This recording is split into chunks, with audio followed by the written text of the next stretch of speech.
Will the public buy Governor Romney's budget plan? And more importantly, will the state legislature? Our next guests are all public officials from Massachusetts. Marion Walsh is a state senator from West Roxbury. She's the assistant majority leader. Senator Guy Glodis represents the Worcester area. And Mayor Michael Albano is from Springfield, Massachusetts. Thanks to all of you for being here. Now, you heard the governor. You know, there was enough screaming and crying, as Jim said, when you're looking at $500 million. Can we solve a $3 billion shortfall without raising taxes, Senator Walsh? Well, we'll see, won't we? I think we want the governor to do well. We're all anxious to see this blueprint where he says we won't cut core services, we'll reduce state spending by $3.2 billion. But Guy, even if he raised taxes, and some of your colleagues have already advanced that, you can't raise $3 billion worth of taxes, can you? No, absolutely not. We just had the largest tax increase in the state's history. But I think what we have to look at is cutting administrative bureaucracy as long as the essential role of the agencies are there. And what I mean by that, the MDC and the the Department of Environmental Protection, basically oversee many of the same responsibilities. There could be a merger there. There's 800 attorneys in the state of Massachusetts. Do we need all 800 attorneys? But Senator, who's going to do that? The first couple $100 million that you were to cut when Romney did his first round, you guys didn't cut a penny. You raise fees $71 million, and you transfer funds from any account. So isn't he right when he says there's absolutely no willingness to pare back programs? When we had record surpluses, we couldn't agree on how to spend it. Certainly now that we have record deficits, there's going to be even smaller public opinion and a smaller unified opinion in the legislature on where to cut. That's why we gave him But it is true you guys didn't cut one penny The out governor of the made the cuts. He asked for it. In fairness, Jim, he asked for those 9C cuts, and we gave him what he asked for. And it's a centralized government. He's making some very, very tough decisions. But I think the key, and I just want to get to Mayor Albano, the key is you cannot be penny smart and dollar foolish. We just saw state police that are making $250,000 a year, but the governor cut back the state police academy. That would save literally hundreds of jobs. We should have regular state police in there. I want to get to the mayor too, but I can't let this go by. Sure. We saw state police making a lot of money, but we saw some of Senator Tom Birmingham's staffers getting 83 weeks of vacation pay. And you know what? That was unacceptable. There were people that were very much upset at that. But that's where we can trim administrative bureaucracy, but still keep the essential roles of those agencies in place. And I think the governor, to his credit, is trying to do that. But again, we have to make sure that Stop there. Here's the bureaucracy that I read that this guy had to cut in his community. 330 layoffs, is that correct? That's correct. Closed 3 branch libraries. Is that bureaucracy that Guy Glodis is talking about? No, not at all. And there's no way you can do this without raising revenues. $3.2 billion is a huge amount of money, and if the governor thinks he can cut his way through this, he's simply wrong. And what he said during the course of the campaign, he wasn't going to raise taxes and core services would not be cut. Governor, come to Springfield, Massachusetts, and look at the 76 police officers that I had to lay off, 54 firefighters, 25 DPW, 35 librarians. We're getting cut all over, 12 school nurses. So you can't have it both ways. And what's going to happen here is that people are going to get hurt, and programs that in much need by our citizens are going to be dismantled in total. Mr. Mayor, the administration says while state aid to cities and towns has been going up by, what, 7.5% each year for the past decade, locally assessed property taxes have been going up, state revenues have been going down. Well, the increase in the 7% that you allude to is mostly Chapter 70 and education money mandated by the courts. And this is ed reform that everybody agrees to. If you look at some of the other areas, we have been cut the last several years. Charter school reimbursements, Chapter 81, transportation money, totally wiped out.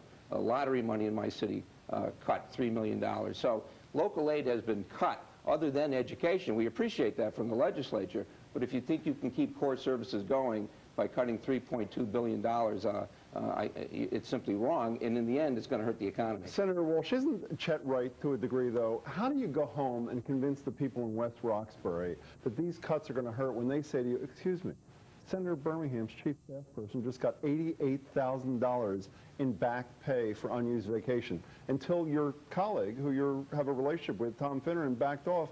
He's talking about huge across-the-board legislative pay raises. How do you justify a budget that's going to hurt people when that stuff hasn't been attended to? Well, people in my district already feel the $1 billion cut we did last year.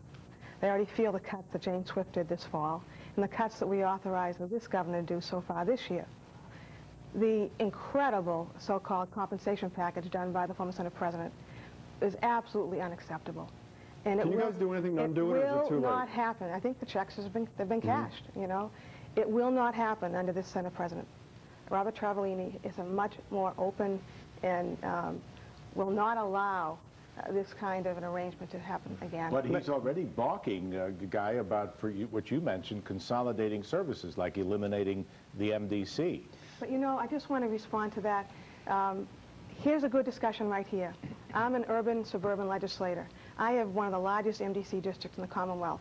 And I don't believe, unless I can be shown otherwise, that their missions are compatible. DEM and MDC may look compatible from a legislator who doesn't have their services.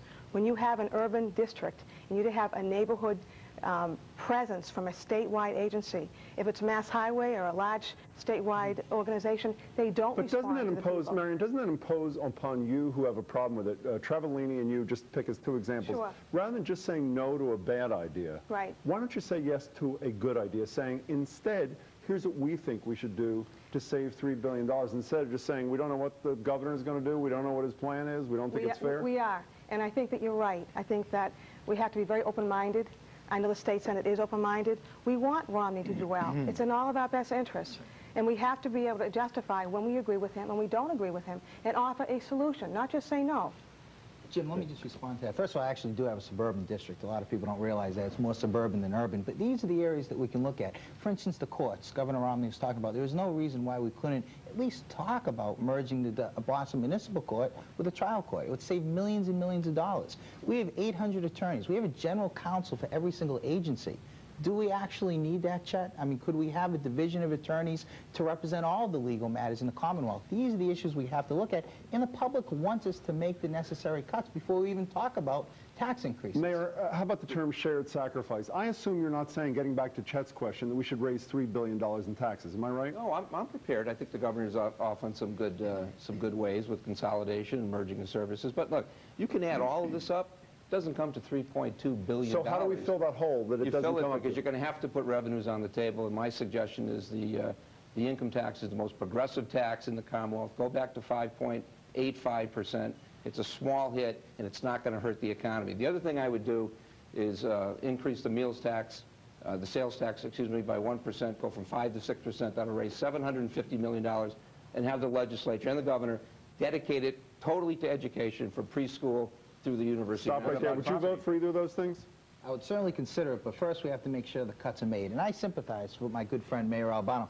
I'm looking at cuts in my district. My father's looking at losing his job. He's in the Adult Learning Center. I have schools in my district that will be closing. But we have an obligation and a responsibility to do what the public wants. And that is to trim out bureaucracy and to trim out fat and to get to the core essentials. Can we do that? Let's at least give the governor the opportunity to see if he could do it, and then we'll visit the issue of taxes, but it's too soon. What about increasing local property taxes, Mr. Well, I'm at my levy limit right now. I'm up to 2.5%. Springfield did an override back in the early 1990s, so we've done our fair share. What I'm concerned about is education being cut, and I think when the governor's budget comes out in a day or so, it's going to have to take a hit.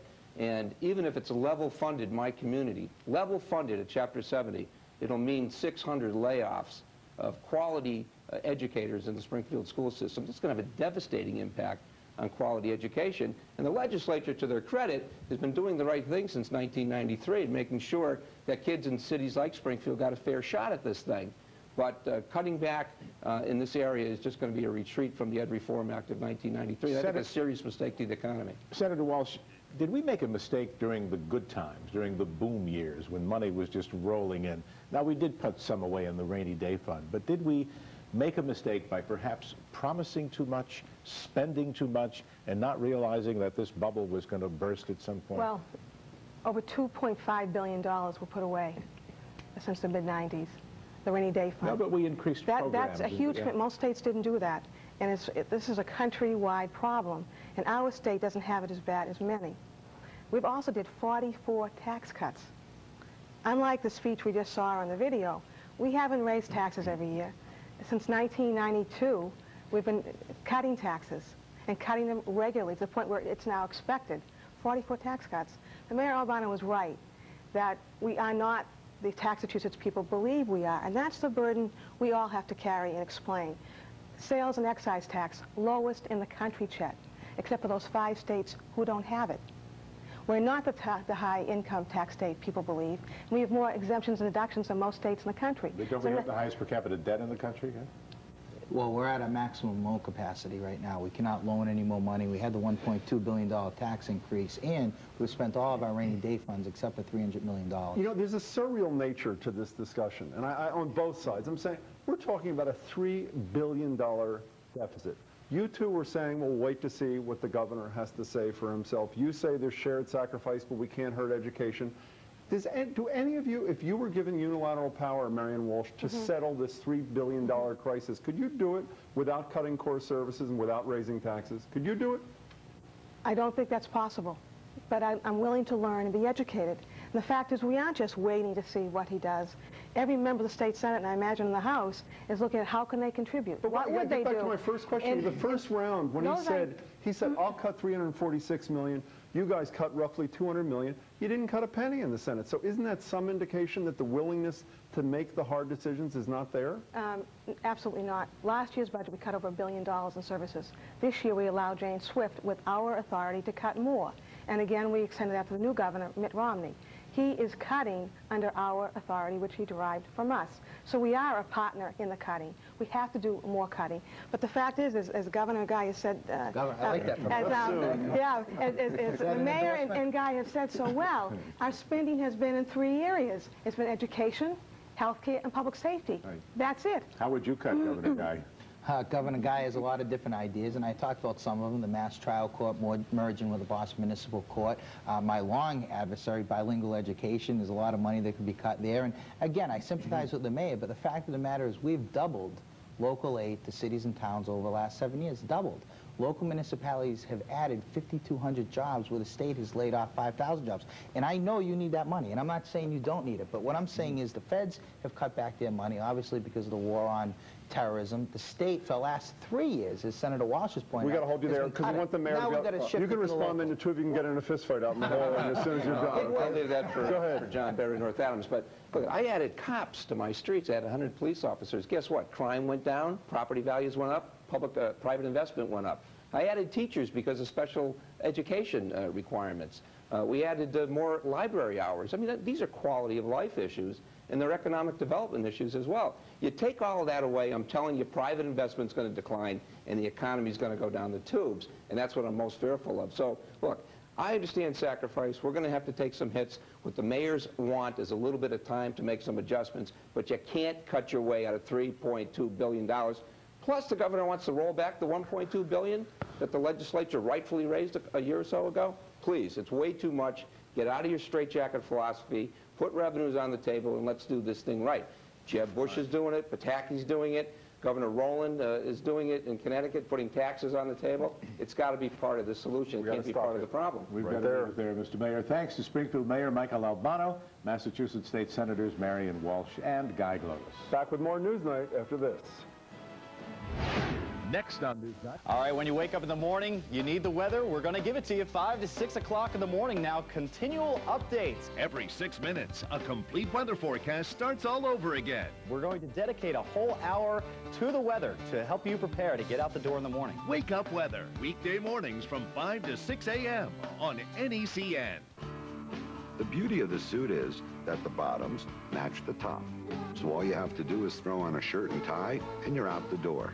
Get to work earlier, your productivity goes up, you get a bigger bonus, put the kids in better schools, they get better jobs, make tons of money, buy you a home to retire to on an island.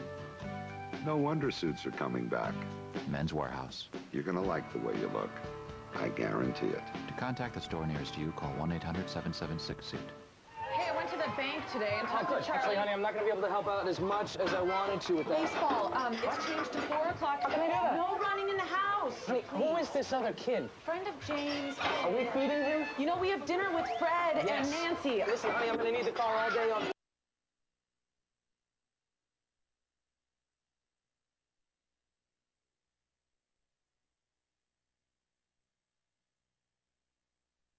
Some 26,000 state employees.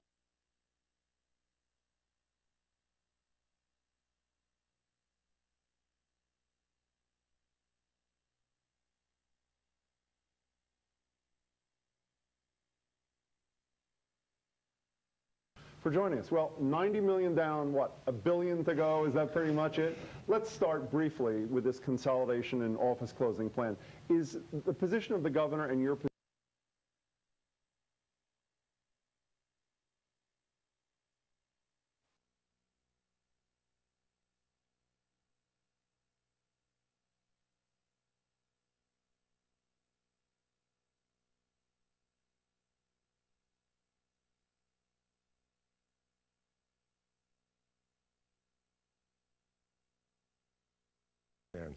There was a disaster in the Iraq War.